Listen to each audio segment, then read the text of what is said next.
మనుషులు ఎలాంటి వాళ్ళు అంటే తన ఇంట్లోకో తన కుటుంబంలోకో ఏదన్నా ఇబ్బంది వస్తేనేమో అది తప్పుగా చూస్తారు, ఎదుటి వాళ్ళ కుటుంబాల్లోకి వస్తేనేమో అది తప్పుగా ఆలోచించరు.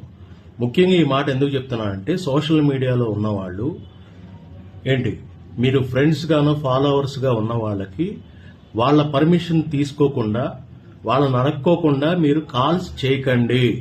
ఏదో ఇక్కడ ఉంది కదా కాల్ సింబల్ అని చెప్పేసి అలా నొక్కేసి మాట్లాడితే వాళ్ళకి పక్కన పెళ్ళాలు ఉంటారు, మొగుళ్ళు ఉంటారు. ఇది గుర్తుపెట్టుకోండి. మీ ఇంటికి ఎవరైనా సరే ఫోన్లు చేస్తే మీ పెళ్ళాలకో మీ మొగుళ్ళకో మీకు అనుమానం రాదా? వస్తుంది కదా. అలాగే వాళ్ళకు కూడా ఉంటుంది. సో ఇది ఆలోచించుకుని జాగ్రత్తగా మీరు పర్మిషన్ తీసుకుని కాల్స్ చేయాలి. అంతేగాని ఏదో రిప్లైలు ఇస్తున్నారు, ఫ్రెండ్స్ గా ఉన్నారని చెప్పేసి మీ ఇష్టం వచ్చినట్టుగా మీ ఇంట్లో వాళ్ళలాగా ఫోన్లు చేసేసి మాట్లాడటానికి కుదరదు. అది గుర్తుపెట్టుకోండి. సరేనా?